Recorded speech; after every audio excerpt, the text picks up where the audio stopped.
ओम नमः शिवाय, ओम नमः शिवाय, ओम नमः शिवाय। अथ श्रीमद् वाल्मीकि रामायण प्रथम खंड द्वितीय सोपान अयोध्या कांड 35 सर्गः। सुमंत्र के समझाने और फटकारने पर भी कैकेयी का टस से मस न होना। ओम नमः शिवाय, ओम नमः शिवाय, ओम नमः शिवाय। ओम नमो भगवते वासुदेवाय। ओम देवकी सुत गोविंद वासुदेव जगतपते देहि में तनियम कृष्ण त्वाम अहम शरणम गतः। ततो निधूय सहसा शिरो निश्वस्य चासकृत पाणिं पाणौ विनिष्पिष्य दन्तानो कटकटाय च लोचने कोप संरक्ते वर्णम पूर्वोचितं जहत कोपाभिभूता सहसा संतापं शुभं गतः मनः समीक्ष्यमाणश्च सूतो दशरथस्य च कंपयन्निव कैकेय्या हृदयं वाक्सरैः सितै वाक्यवज्रैरनुपमैर्निर्भिन्दन्निव साशुभय वाक्य वज्रैर्नुपमैर और निर्भिन्द निव चाशुभय कैकेय्या सर्वमर्माणि सुमन्त्रः प्रत्यभासतो यस्यास्तव परित्यक्तो राजा दशरथः स्वयं भर्ता सर्वस्य जगतः स्थावरस्य चरस्य च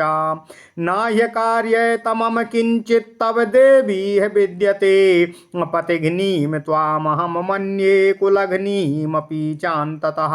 ओम नमः शिवाय। यन महेन्द्रमिवाजयं यन महेन्द्रमिवाजय्यम् और दुष्प्रकम्पामिवाचलम् और महोदधीमिवाक्षोभ्यं संतापयसि कर्मभिः मावमस्था दशरथम भरतारम भरदम पतिम भर्तुरिच्छा ही नारीणाम पुत्रकोट्या विशिष्यते यथा वयोभिराज्यानि प्राप्नुवन्ति नृपक्षये इक्ष्वाकुकुलनाथेऽस्मिस्तं लोपयितुमिच्छसि राजा भवतु ते पुत्रो भरतः सास्तु मेदिनीम् अभयं तत्र गमिष्यामो यत्र रामो गमिष्यति नाचाते विषये कश्चित् ब्राह्मणो वस्तुमर्हति तादृशं त्वां मर्यादा मद्य कर्मं करिष्यसि नूनं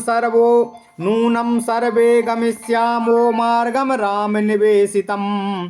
ओम नमः शिवाय, ओम नमः शिवाय, ओम नमः शिवाय। नूनं सर्वे गमिष्यामो मार्गं राम निवेशितम् त्यक्त्वा वा बान्धवै सर्वैर्ब्राह्मणैः साधुभिः सदा का प्रीति राज्यलाभेन तव देवी भविष्यति तादृशं त्वं मर्यादं कर्मं कर्तुं चिकीर्षसि आश्चर्यमिव पश्यामि यस्यास्ते व्रतमीदृशम् आचरन्त्या नानिवृत्त्या सद्यो भवति मेदिनी महाब्रह्मर्षि स्रष्टा वा ज्वलन्तो भीमदर्शना और दिग्ध्वागदण्डा और नाहिंसन्ति राम प्रव्राजने स्थितामो आम्रं छित्त्वा कुठारेण निम्बं परिचरेतु तूकः यश्चैनमुपैसा सिञ्चयन्नैवास्य मधुरो भवितो आभिजात्यमिहि ते मन्ये यथा मास्तुस्तथैव च नाहि निम्बातु स्रवेत क्षौद्रं लोके निगदितं वचः तव मातुरसद्ग्राह्यं विद्म पूर्वं यथा श्रुतं पितुस्ते वरदः कश्चित् ददौ वरमनुत्तमम्। ओम नमः शिवाय। सर्वभूतऋतं तस्मात् संयज्ञे वसुधाधिपः और तेन तिर्यग्गतानां च भूतानां विदितं वचः ततो जृम्भस्य सैने विरुतादो भूरि वर्चसः पितुस्ते विदितो भावा सा तत्र बहुधा हसत तत्र ते जननी क्रुद्धा मृत्युपाशमभीप्सतीः हासं ते नृपते सौम्य जिज्ञासामीति चाब्रवीतो नृपश्चोवाच तां देवी महासं संसामि ते यदि ततो मे मरणं सद्यो भविष्यति न संशयः माता ते पितरं देवी पुनः कैकेय्यं ब्रवीतो असंशय मे जीव वा मा वा वा नामां त्वां प्राहसिष्यसि। माता ते पितरं देवी पुनः कैकेय्यं ब्रवीत असंस मे जीव वा मा वा नामां त्वं प्रहसिष्यसि।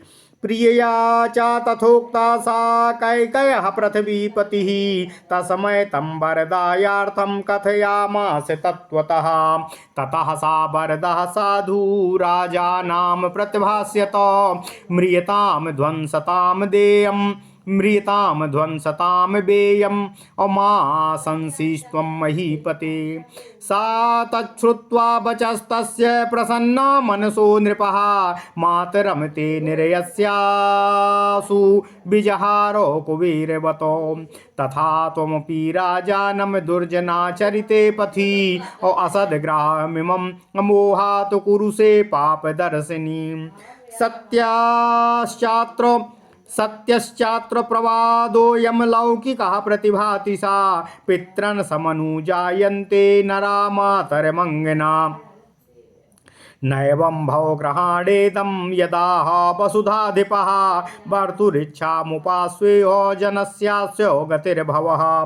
मा त्वं प्रोत्साहिता पापैर्देवराज समप्रभं। भर्तारं लोकभर्तारम् असद्धर्मामुपादध। न हि मिथ्या प्रतिज्ञातं करिष्यति तवा नघः। श्रीमान् दशरथो राजा देवी राजीवलोचनः।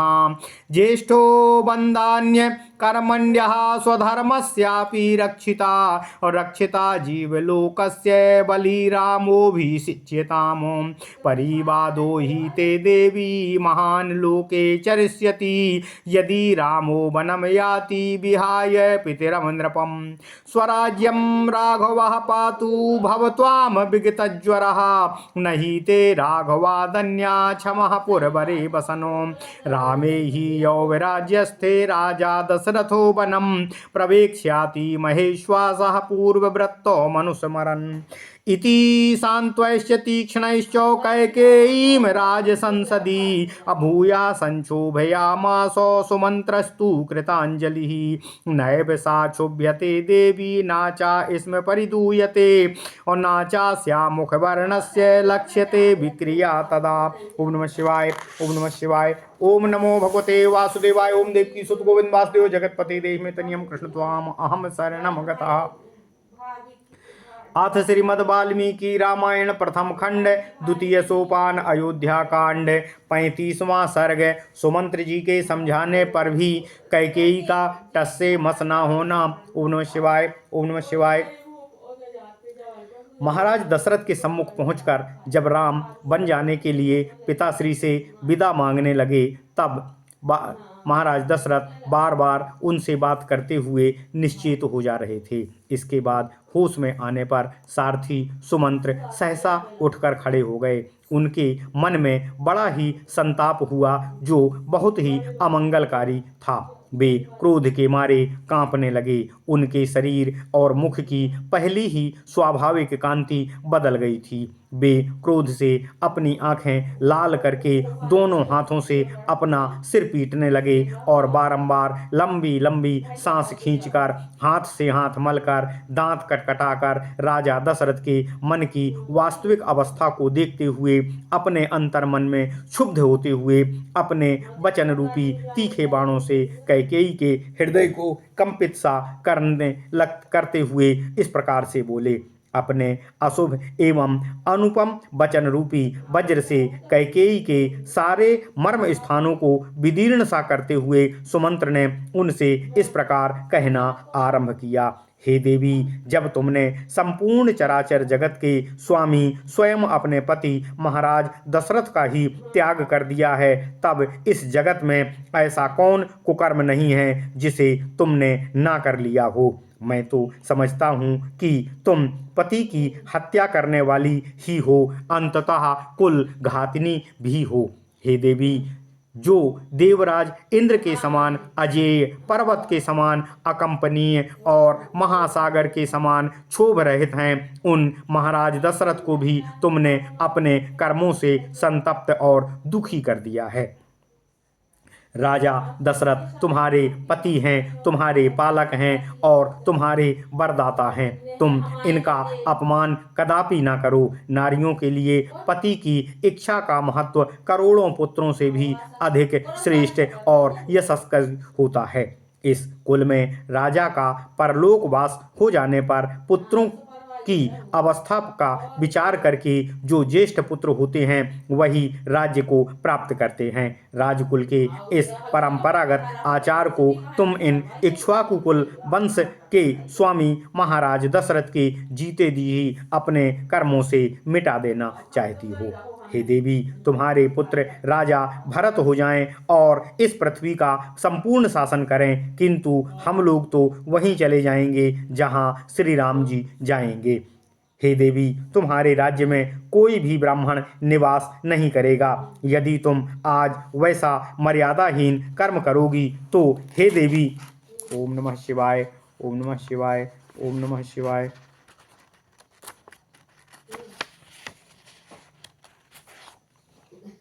हे देवी, तुम्हारे राज्य में कोई भी ब्राह्मण निवास नहीं करेगा। यदि तुम आज वैसा मर्यादाहीन कर्म करोगी तो निश्चय ही हम सब लोग उसी मार्ग पर चले जाएंगे जिस मार्ग का श्री राम सेवन करेंगे।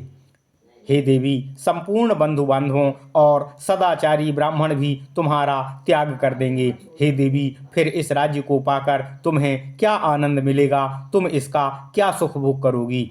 ऐसा मर्यादाहीन कर्म तुम क्यों करना चाहती हो? मुझे तो यह देखकर बड़ा ही आश्चर्य हो रहा है कि तुम्हारे इतने बड़े अत्याचार करने पर भी पृथ्वी तुरंत फट क्यों नहीं जाती? तुम उसमें समा क्यों नहीं जाती हो? अथवा बड़े बड़े ब्रह्मर्षियों के धिक्कारपूर्ण बागदंड अर्थात साप, जो देखने में भयंकर और जलाकर भस्म कर देने वाले होते हैं, श्री राम को घर से निकालने के लिए तैयार खड़ी हुई तुम जैसी पाषाण हृदया सर्वनाश को प्राप्त क्यों नहीं हो रही हो? भला आम को कुल्हाड़ी से काटकर उसकी जगह नीम का सेवन कौन करेगा? जो आम की जगह नीम को ही दूध से सींचता है, उसके लिए भी यह नीम मीठा फल देने वाला कदापि नहीं हो सकता है। अतः वरदान के बहाने श्री राम को वनवास देकर कैकेयी के चित्त को संतुष्ट करना राजा के लिए कभी सुखद परिणाम नहीं हो सकता है। हे देवी, हे कैकेयी, मैं समझता हूँ कि तुम्हारी माता का अपने कुल के अनुरूप जैसा स्वभाव था वैसा ही तुम्हारा भी स्वभाव है। लोक में कही जाने वाली यह कहावत सत्य ही है कि नीम से मधु कभी नहीं टपकता है। ओम नमः शिवाय। हे देवी, तुम्हारी माता के दुराग्रह की बात भी हम जानते हैं। इस विषय में पहले जैसा सुना गया है वह बताया जाता है। एक समय किसी वर देने वाले साधु ने तुम्हारे पिता को अत्यंत उत्तम वर प्रदान किया था। उस वर के प्रभाव से कैकेयी नरेश समस्त प्राणियों की बोली को समझने लगे थे। तिर्यक योनि में पड़े हुए सभी प्राणियों की बातें भी उनकी समझ में आ जाती थीं। एक दिन तुम्हारे महातेजस्वी पिता सैया पर लेटे हुए थे। उसी समय जृंभ नामक पक्षी की आवाज़ उनके कानों में पड़ी। उनकी बोली का अभिप्राय उनकी समझ में आ गया, अतः वे वहाँ कई बार हंसे। उसी सैया पर तुम्हारी माँ भी सोई हुई थी। वह यह समझकर कि राजा मेरी ही हंसी कर रहे हैं, कुपित होकर उठी और गले में मौत की फांसी लगाने की इच्छा रखती हुई उनसे बोली, हे सौम्य, हे नरेश्वर, तुम्हारे हंसने का क्या कारण है? मैं इसको जानना चाहती हूँ।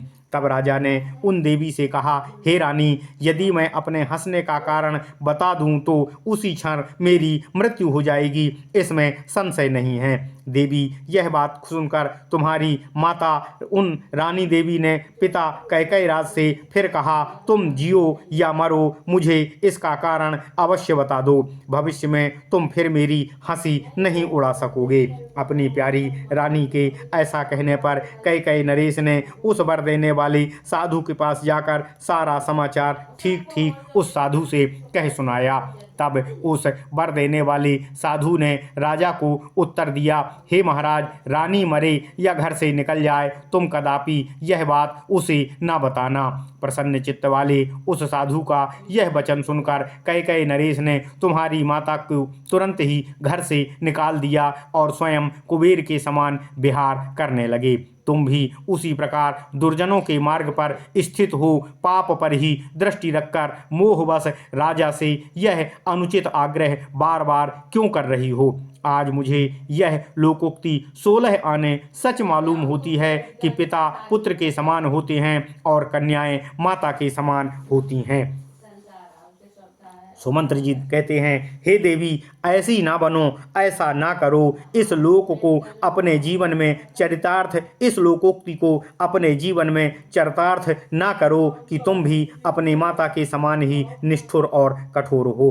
राजा ने जो कुछ कहा है उसे आप यथावत स्वीकार करो और श्री राम का राज्याभिषेक होने दो। अपने पति की इच्छा का अनुसरण करने से इस जन समुदाय को यहाँ शरण देने वाली बनो। हे देवी, पाप पूर्ण विचार रखने वाले लोगों के बहकावे में आकर तुम देवराज इंद्र के तुल्य देव तेजस्वी अपने लोक प्रतिपालक स्वामी राजा दशरथ से अनुचित कर्म ना करवाओ, उन्हें अनुचित कर्म की ओर प्रेरित ना करो। ओम नमः शिवाय। हे देवी, सुमंत्र जी कहते हैं, हे देवी, कमल नयन प्रभु श्री राम राजा दशरथ पाप से दूर रहते हैं। वे सदा अपनी प्रतिज्ञा सच करने में ही लगे रहते हैं, उसे कदापि झूठी होना नहीं चाहते। श्री रामचंद्र जी अपने भाइयों में ज्येष्ठ हैं, उदार हैं, कर्मठ स्वधर्म के पालन करने वाले हैं, जीव जगत के रक्षक हैं और बलवान हैं। इनका इस राज्य पर अभिषेक होने दो। हे देवी, यदि श्री राम अपने पिता राजा दशरथ को छोड़कर वन को चले जाएंगे तो संसार में तुम्हारी बड़ी निंदा होगी, तुम्हारी बड़ी अपकीर्ति होगी। अतः हे देवी, श्री रामचंद्र जी ही अपने राज्य का पालन करें। तुम यह निश्चिंत होकर बैठो, श्री राम के सिवा दूसरा कोई राजा इस नगर में श्रेष्ठ नहीं है और इस नगर में रहकर तुम्हारे अनुकूल आचरण भी नहीं कर सकता है। श्री राम के युवराज पद पर प्रतिष्ठित हो जाने के बाद महाधनुर्धर राजा दशरथ पूर्वजों के वृत्तांत का स्मरण करके स्वयं ही वन में प्रवेश कर लेंगे। इस प्रकार सुमंत्र ने हाथ जोड़कर कैकेयी को उस राजभवन में सांत्वनापूर्ण तथा तीखे वचनों से भी बारंबार विचलित करने की चेष्टा की, किंतु रानी कैकेयी अपने अटल स्वभाव और राम के वनवास के वचनों से बिल्कुल भी टसकामस नहीं हुई, बिल्कुल भी विचलित नहीं हुई। देवी कैकेयी के मन में ना तो क्षोभ हुआ और ना ही दुख हुआ। उस समय उसके चेहरे के रंग में भी कोई फर्क नहीं पड़ा और वह वैसी की वैसी निष्ठुर प्रवृत्ति होकर अपने वचनों को पूरा करवाने के लिए अडिग बनी रही। ओम नमः शिवाय। इत्यर्थे श्रीमद् रामायणे वाल्मीकिये आदि काव्ये अयोध्या कांडे 35 सर्गः। इस प्रकार श्री वाल्मीकि निर्मित आर्ष रामायण आदि काव्य के अयोध्या कांड में 35वां सर्ग पूर्ण हुआ। ओम नमः शिवाय, ओम नमः शिवाय, ओम नमः शिवाय। ओम नमो भगवते वासुदेवाय। ओम देवकी सुत गोविंद वासुदेव जगतपते देहि में तनियम कृष्ण त्वाम अहम शरणम गतः।